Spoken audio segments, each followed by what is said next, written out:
인도 같은 경우에는 미국의 인도 태평양 전략에 있어서 핵심적인 국가 중에 하나예요. 그리고 파키스탄은 중국과 혈맹 정도의 관계를 갖고 있어요. 이게 자칫 전쟁으로 귀화되면 불똥이 어쩌면 중국에도 튈 수가 있죠. 그러니까 파키스탄이 친중국적이긴 하지만 미국의 영향력 하에 없는 건 아니거든요. 근래에 보기 드문 대규모 공군전이 일어났거든요.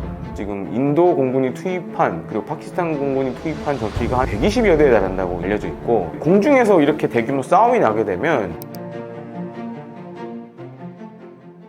안녕하십니까, 김대영 군사평론가입니다.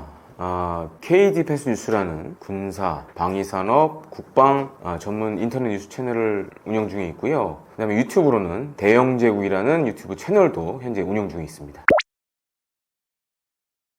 인도와 파키스탄의 화약고라고 할 수 있는 곳이 이제 카슈미르라는 지역인데, 지난 4월 22일에 여기서 테러가 발생하게 됩니다. 그러니까 인도가 차지하고 있는 카슈미르 지역에서 테러가 발생했는데 한 사상자가 한 20여 명 넘게 발생을 했어요. 근데 현재 추정되는 단체는 이슬람 과격 테러 단체로 지금 추정이 되고 있고, 생존자들의 말을 들어보면 인도는 알다시피 힌두교도가 대부분이잖아요. 그러다 보니까 이슬람교 과격 단체 이 테러리스트들이 일일이 다 확인을 했다고 합니다. 그러니까 당신 종교가 뭐냐, 그 다음에 이제 보통 이슬람 신자들은 다 이제 포경 수술을 합니다. 이런 것까지 검사를 했다라는 얘기가 나오고 있는데, 어떻게 보면 이제 종교적인 악의를 가지고 뭔가 테러를 일으킨 것이 아닌가 이렇게 생각이 되고요. 특히 이제 카슈미르 지역 같은 경우에는 영국에서 이제 독립될 때 그때부터 사실은 이 화약고란 얘기를 많이 들었어요. 왜냐면은 이슬람교가 대부분을 차지하는 지역이었고, 이걸 인도와 파키스탄이 나누다 보니 계속적인 충돌이 이루어졌고, 또 한 가지로는 한 2번에 걸쳐서도 큰 전쟁이 일어났습니다. 그리고 더 중요한 거는 최근의 분쟁 양상은 핵심은 바로 테러라고 할 수 있어요. 그래서 2019년도에도 비슷한 테러가 한번 일어나서 양국이 굉장히 긴장 관계가 고조됐던 상황도 있었고, 그렇기 때문에 이게 자칫 잘못하면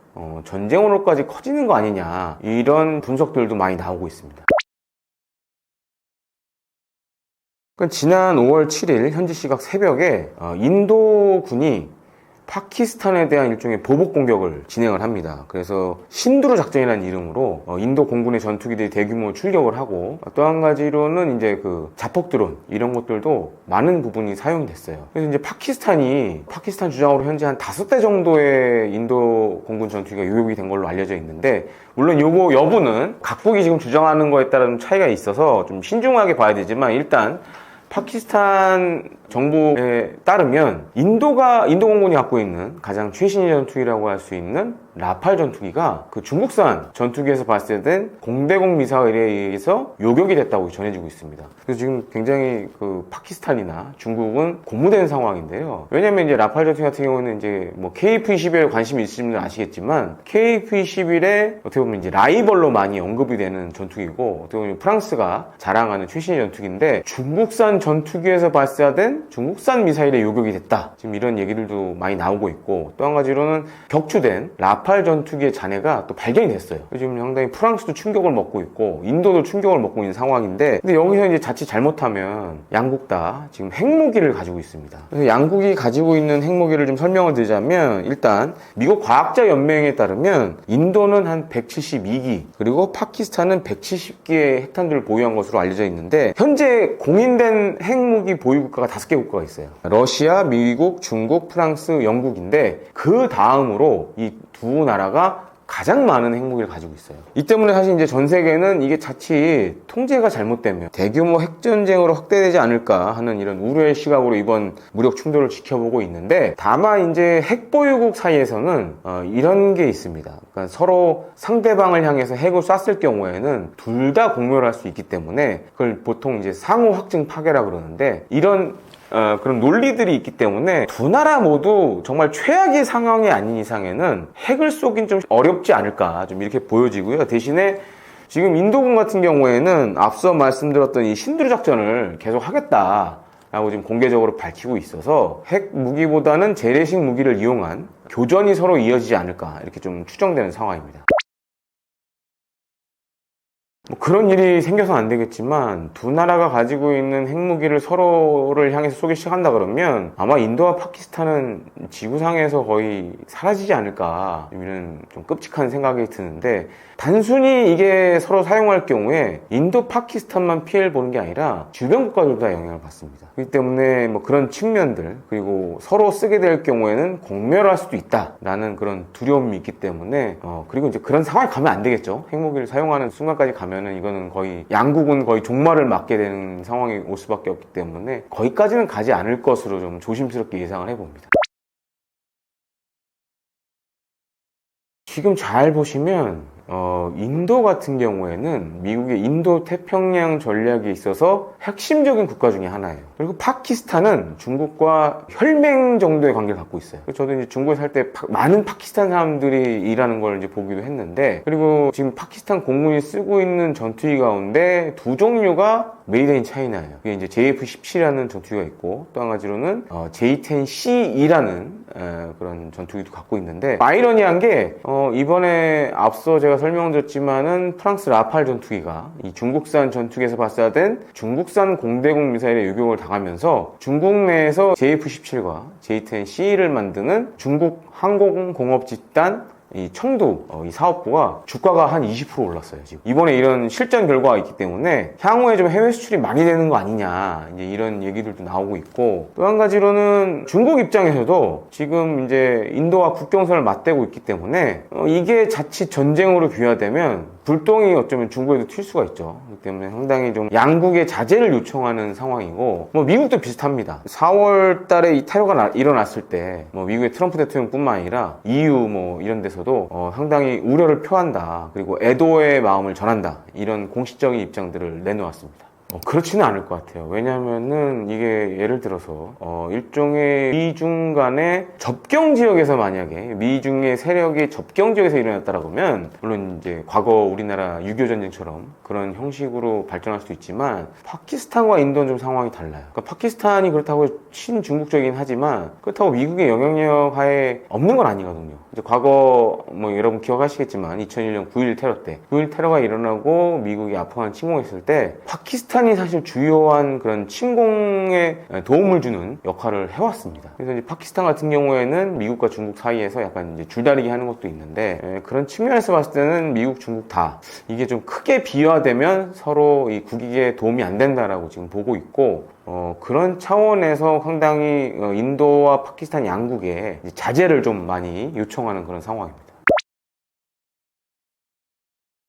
만약에 정말 양국이 서로 핵을 쏘는 그런 최악의 결과로 가게 된다면, 핵무기를 가지고 있지 않은 국가들, 특히 이제 우리나라 같은 국가들은 독자적인 핵무기 개발에 대한 여론이 높아질 수가 있죠. 뭐 서로 멸망을 하더라도 어차피 이제 서로 끝장을 낼 수 있는 무기가 필요하다는 게 확인이 되는 그런 계기가 마련될 수 있기 때문에, 핵무기를 갖고 있지 않은 나라들에게는 어떻게 보면 핵무기를 개발해야 된다라는 일종의 논리를 만들어줄 수 있는 그런 일이 벌어질 수 있습니다.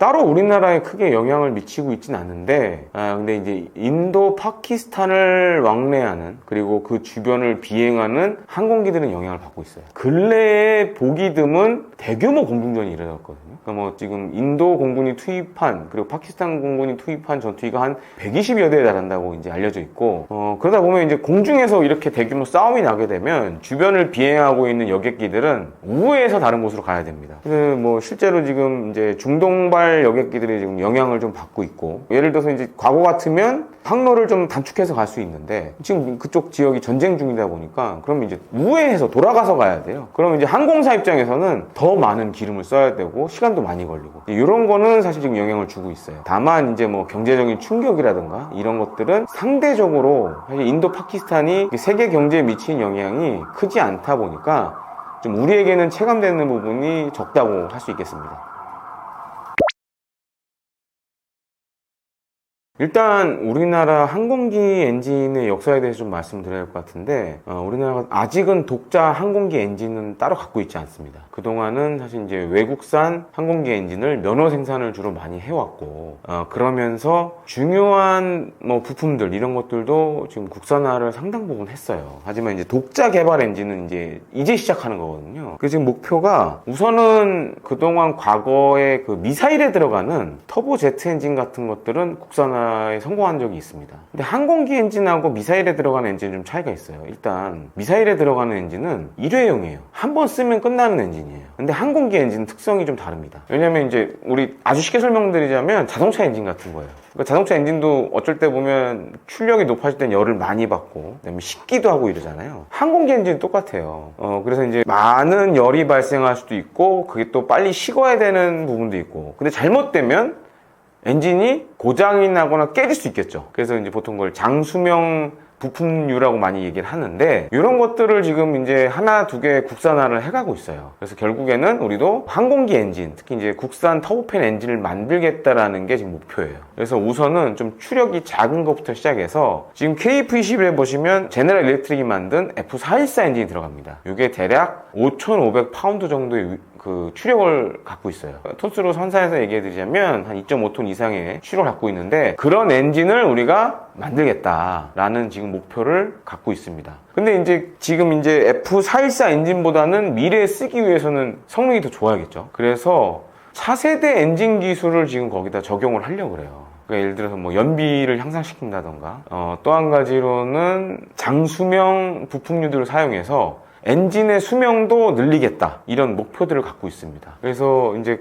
그게 만약에 성공하게 된다면 향후에 우리 국산 전투기 KF-21에 국산 엔진을 사용한 날이 이제 얼마 남지 않은 거죠.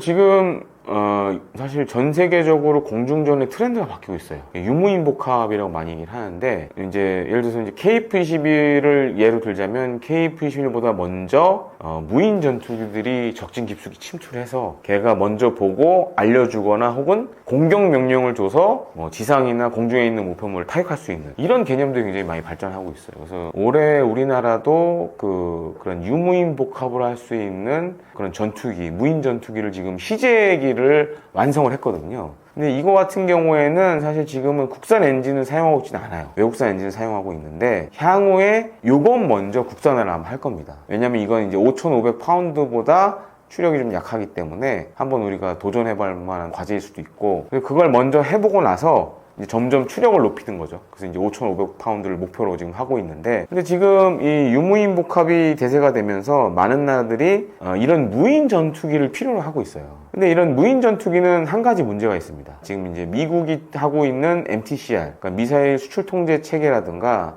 이런 거에 다 걸려요.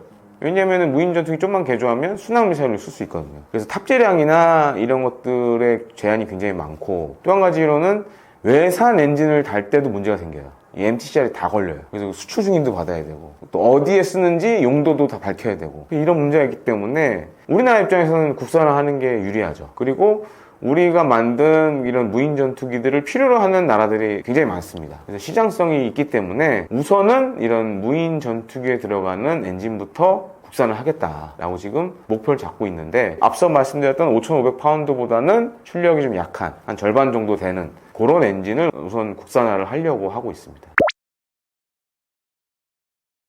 그러니까 우리나라가 잘 보시면 그동안 이제 K2 전차라든가 K9 자주포도 보면 이전에는 주로 외국산 파워팩을 썼어요. 독일산 파워팩을 많이 썼는데, 어떤 문제가 생겼냐면 해외 수출할 때 독일 정부의 수출 허가를 받아야 되는 문제가 생겼어요. 그래서 지금은 K2 전차도 파워팩을 다 국산화했고 K9 자주포도 파워팩을 다 국산화했습니다. 그러니까 해외 수출하는데 아무런 문제가 없어요. 근데 우리가 이제 방위 산업의 꽃이라고 할 수 있는 게 항공 우주 산업인데, 예를 들어서 이제 KF-21을 수출하려고 했을 때 이런 엔진, 지금 이제 미국산 엔진을 쓰고 있기 때문에 미 정부의 수출 승인을 받아야 됩니다. 그걸 못 받으면 수출할 수가 없어요. 근데 만약에 우리가 국산 엔진을 개발하게 되면 그런 문제가 없어지는 거죠. 그리고 또 한 가지로는 이 항공기 엔진, 특히 터보팬 엔진 하나 만들면 여러 가지 분야로 쓸 수가 있어요. 예를 들어 이제 군함에 쓰이는 가스터빈 엔진 같은 경우에는 이런 군용 터보팬 엔진 기반으로 이렇게 만들게 됩니다. 원리도 비슷해요, 사실상. 그래서 항공기 엔진 하나 만들면 이후에는 뭐 군함에 들어가는 엔진도, 가스터빈 엔진도 우리가 국산을 할 수 있고, 그 다음에 가스터빈 엔진은 또 발전용으로도 쓸 수가 있어요. 물론 이제 발전용으로 쓰는 가스터빈 엔진도 따로 있습니다. 그러니까 지금 두산이 하고 있는 게